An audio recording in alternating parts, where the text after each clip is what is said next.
Welcome to RLT TV, Taiwan Adventure, Part 8.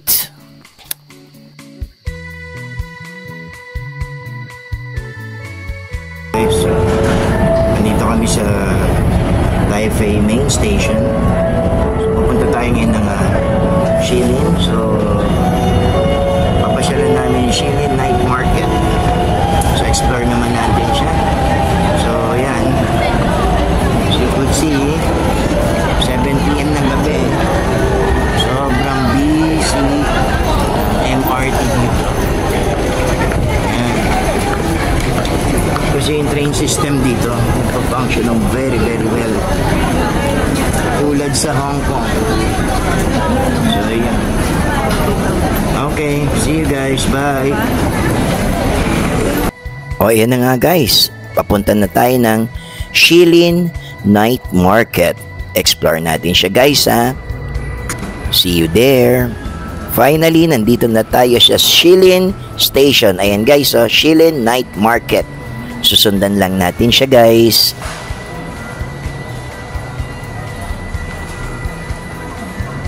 Shilin Night Market. And syempre, gamit ulit tayo ng Easy Card. Kaya dapat guys, pagdating nyo rito, bili kagad kayo ng Easy Card ha. Maraming gamit yan.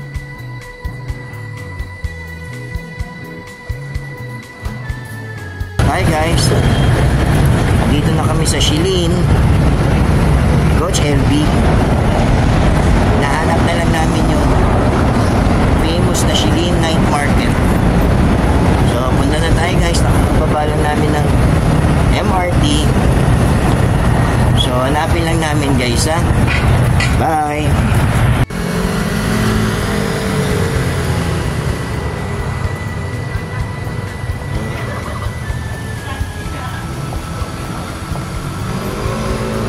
Dito naman guys, ipapakita ko sa inyo yung mga ilang streets na nilakaran namin from MRT going mismo dun sa Shilin Market. And then luckily, yung pinagtanungan naming babae, aba alam niyo ba ginawa? Ihahatid pa raw niya kami dun sa Shilin mismo. Ang babait talaga ng mga tao dito guys. Very helpful. Tas mababait sila talaga. Ayan guys oh. Yung banda doon, yun, yung brown na yun, yung katapat ng roundabout, yun yung Shilin Municipality. Kumbaga, kung dito sa atin, parang city hall ng isang lungsod. So, yan yun. So, ibig sabihin, legit na nandito na tayo sa Shilin. And then, ito na nga. Ito yung bungad ng Shilin Night Market. So, yan yung makikita mo dito guys. May mga shops ng damit, sapatos, food, convenience store, ayan no.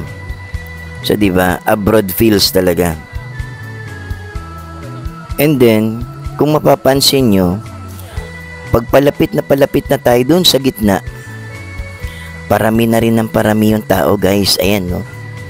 Kumakapal na yung volume ng tao. Ayan guys, ikot-ikot tayo, pakita namin sa inyo yung mga shops.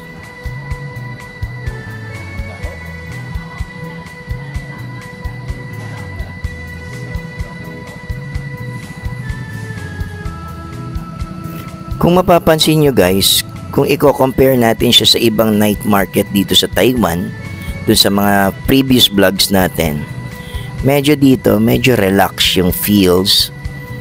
Medyo not that busy pero marami ring tao. And active na active pa rin yung lugar oh. Ayan guys oh. Ang daming shop, ang daming branded shop, ang daming food, ang daming street foods na iba-iba. Ayan, dumadami na yung tao guys.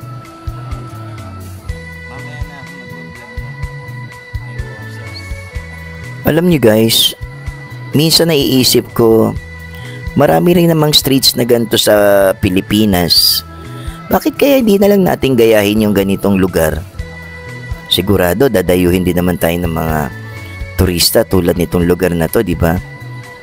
Bakit kaya hindi natin magawa sa sarili nating bansa yung ganyan?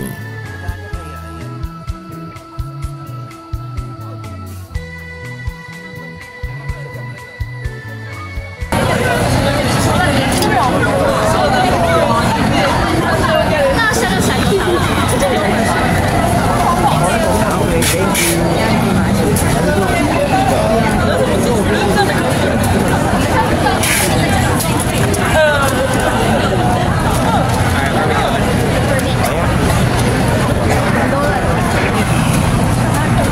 nabili ko na rin sa wakas yung gustong-gusto ko nakikita doon sa mga vlog. Masarap pala siya. Ano ba yan? Strawberry. Na May parang sugar sa loob. Ay, sa labas. Coated. Pero fresh na fresh yung strawberry. Sige guys, pasyal muna kami. Sarap. Sarap. Okay.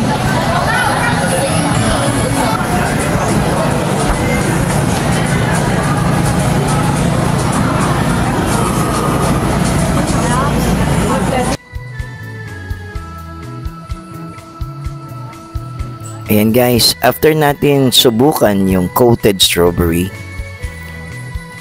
try naman nating mag-ikot at pumili ng iba naman nating titikmang street foods.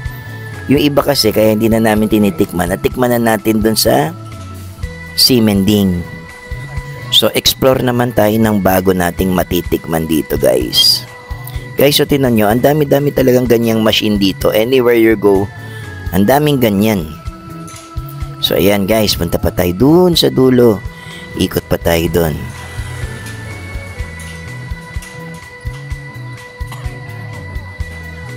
Hi guys. So ayan, dito sa Shilin Night Market, medyo may pagkakaiba siya dun sa Ximending. Sa Ximending medyo mixed doon, shopping, then maraming food, and then may mga busker, may mga entertainers sa kalsada. Dito more on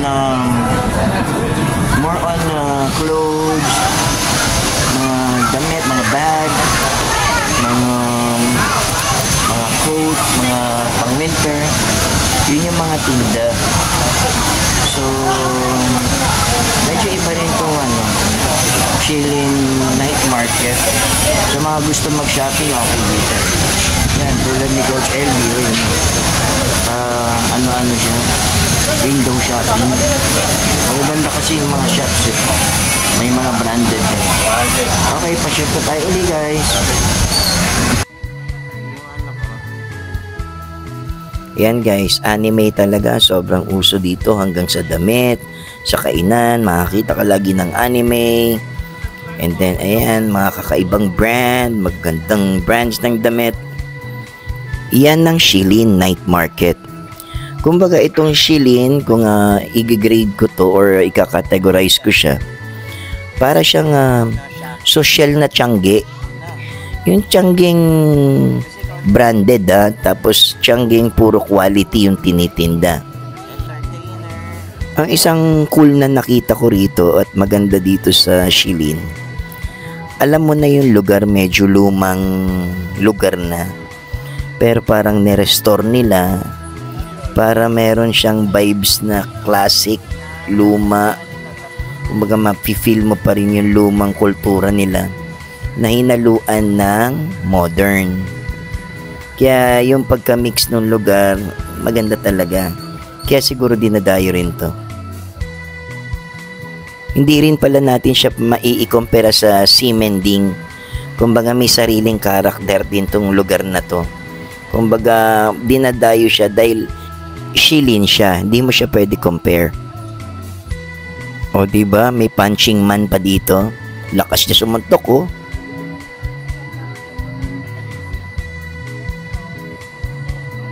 O yan guys, ang dami na naman ng mga machine na yun, no? And then, non-stop yung mga shopping area dito, mga clothing store, mga shoe store. Ang dami ka rin choices guys. Talaga, kung marami kang budget, okay din mamasyal dito. Ayan na naman, no? Ang dami-daming ganyan dito guys. Di ko nga alam kung anong tawag dyan eh.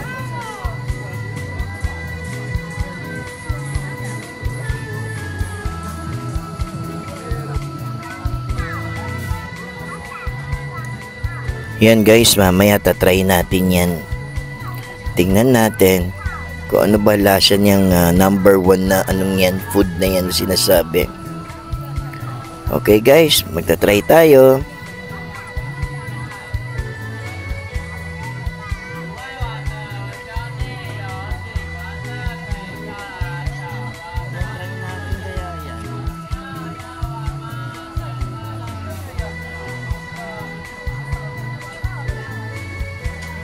Ito muna unahin natin guys, itong chicken satay na to, kasi sikat to sa vlog, masarap daw to eh. So try natin yan, order tayo.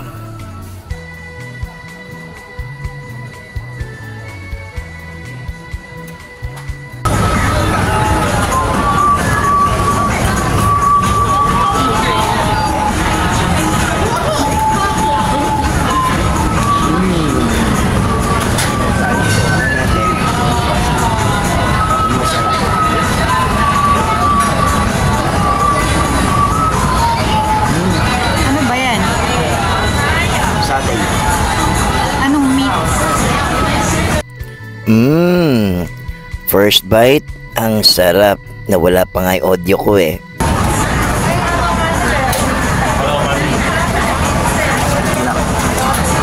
Meron din ito sa Middle East. Medyo ganun yung scent niya, tsaka yung taste. Yun lang. Bye.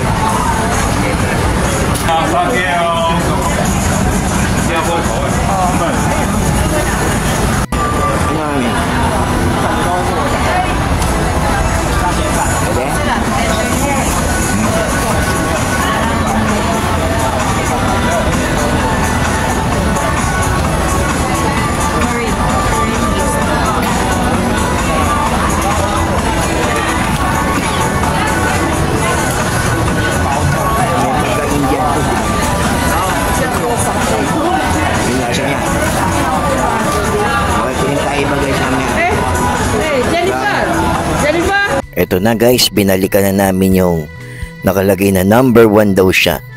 Try na natin.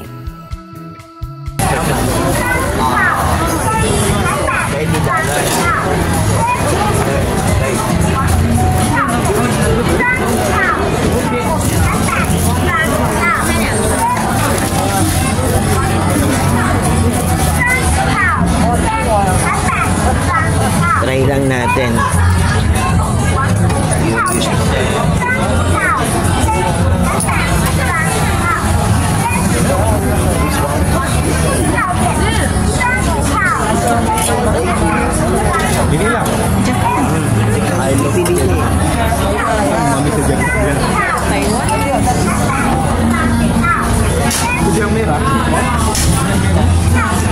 Ano nasa loob? Ice cream or milk? Parang cream. Milk yan. Cream.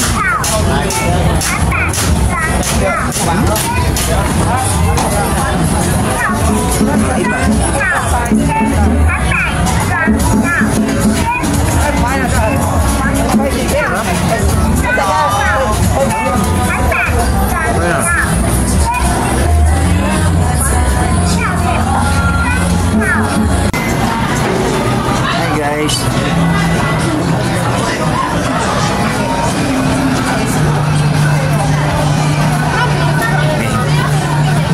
Take 2.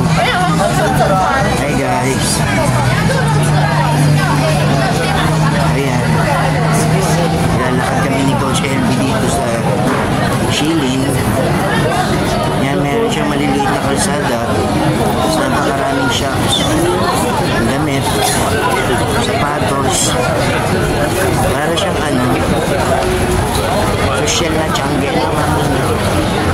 Jungle ng mga branded, na hindi branded.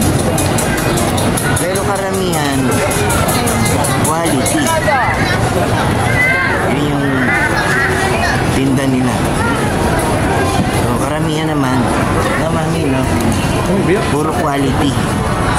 Hindi tulad yung Changi sa atin. Minsan may quality, minsan hindi. So yun yung ang pinagkaiba nila ng Ximending. Medyo kompleto doon, tsaka mas maganda talaga doon. maganda sa Simen din. Pero okay rin na ma-experience yung pasyalan to. Kung dito ka na rin, so sikat din naman to na pasyalan.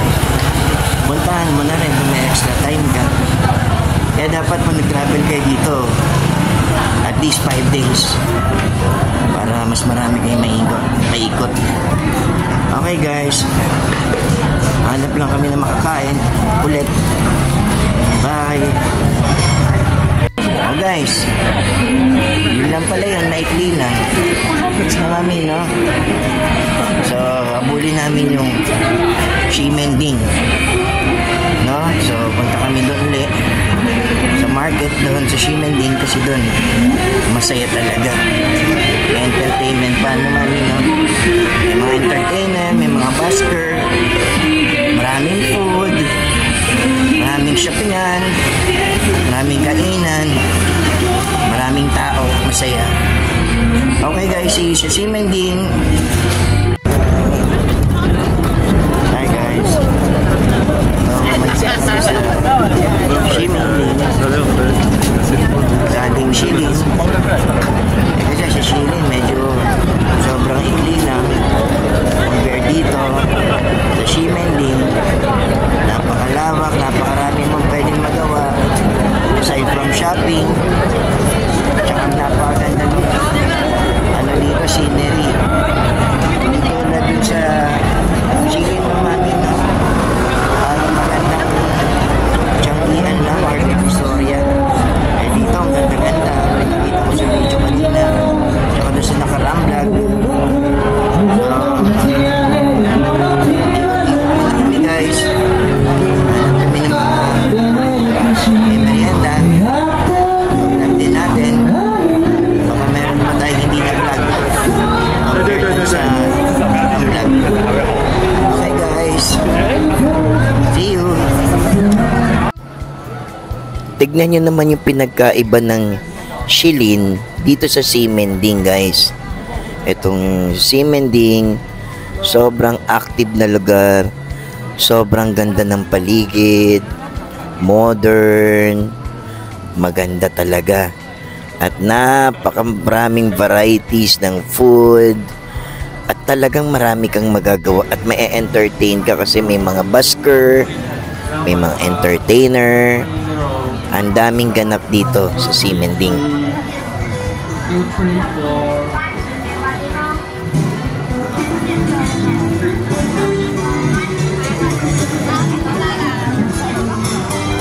Ayan guys, pakita ko muna sa inyo yung buong paligid ha.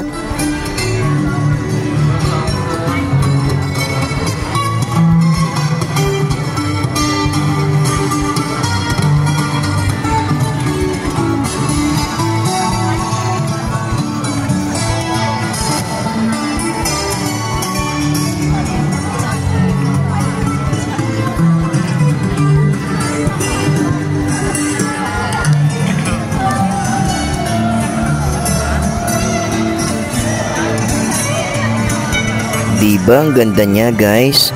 At napakaraming tao, napakaraming tourist, at ang gaganda ng mga establishment. Yan ang Ximending.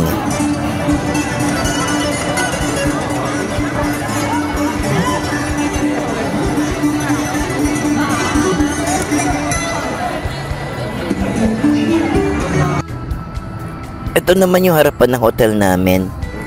Gustong gusto ko siyang binibideo kasi ang ganda-ganda niya talaga.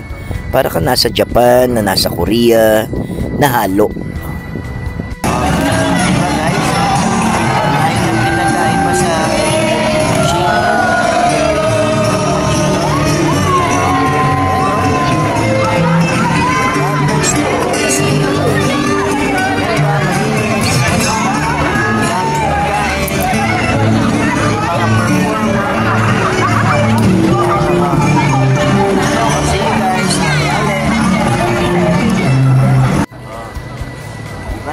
Ximending guys, kumpara sa Shilin. Okay, pasyal-pasyal muna kami ha. Bye. Okay, ikot-ikot muna tayo dito sa mga nagtitinda na street food guys. Ayan no, ang dami nila, di ba? Ang dami mong pwedeng pagpilian. And then, kung papansinin nyo, ang galing ng pagka-prepare nila. Alam mong malinis, alam mong masarap. Yun yung maganda dito sa Taiwan, guys. Malinis at masarap ang mga street foods.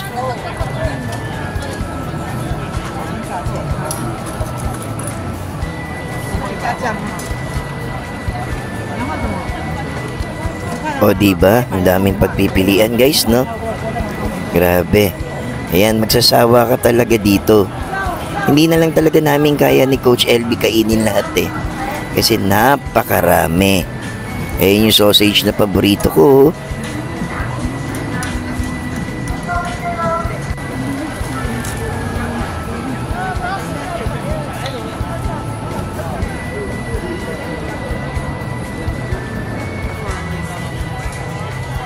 Ayan na guys, medyo kumukonti na yung tao. Medyo late na rin kasi. Lumalalim na yung gabi.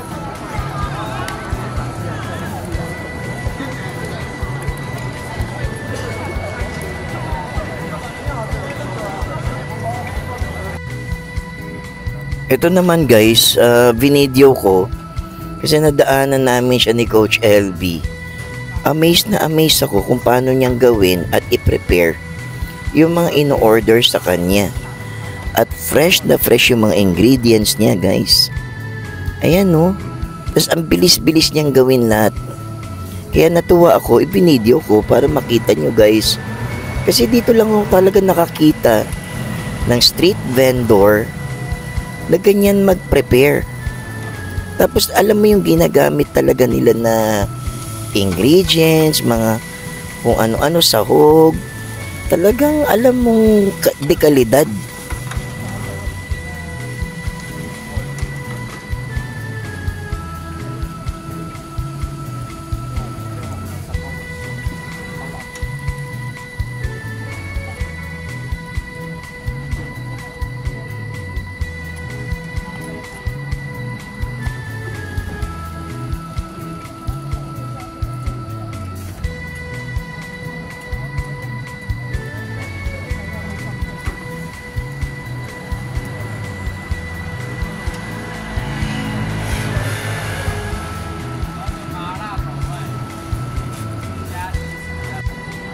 Alam niyo ba guys, I'm very lucky na makita ko tong taong to. Ito yung gumagawa ng mga miniature na clay, nagawa sa clay, na ginagaya niya mismo yung actual na picture. Actually, nakipanood ko na to sa YouTube itong taong to. And then alam mo ba, nandun lang siya sa kanto na si Mending. Ayan no, ginagaya niya kung ano yun nandun sa cellphone na picture. Ganyan siya kagaling guys. Kaya medyo na-amaze din ako. Medyo nakapag-stay din ako na matagal dito kaka-video.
Hello guys. Hello again. Kaya kakatapos lang namin ni Coach LB kumain. Doon uli sa Japanese food na kinainan namin doon sa isang vlog kagabi. Hindi na namin binidyo kasi daming tao. Tsaka parehas lang din yung in-order namin. So, papahinga na muna kami guys. Bukas naman uli. See you sa next vlog. Bye! So yan guys, papahinga muna kami ha. Ayan uli yung video ng harapan ng hotel namin. Ang ganda-ganda talaga. So sana makapunta rin kayo dito guys. So pahinga muna kami guys. See you sa next vlog. Bye!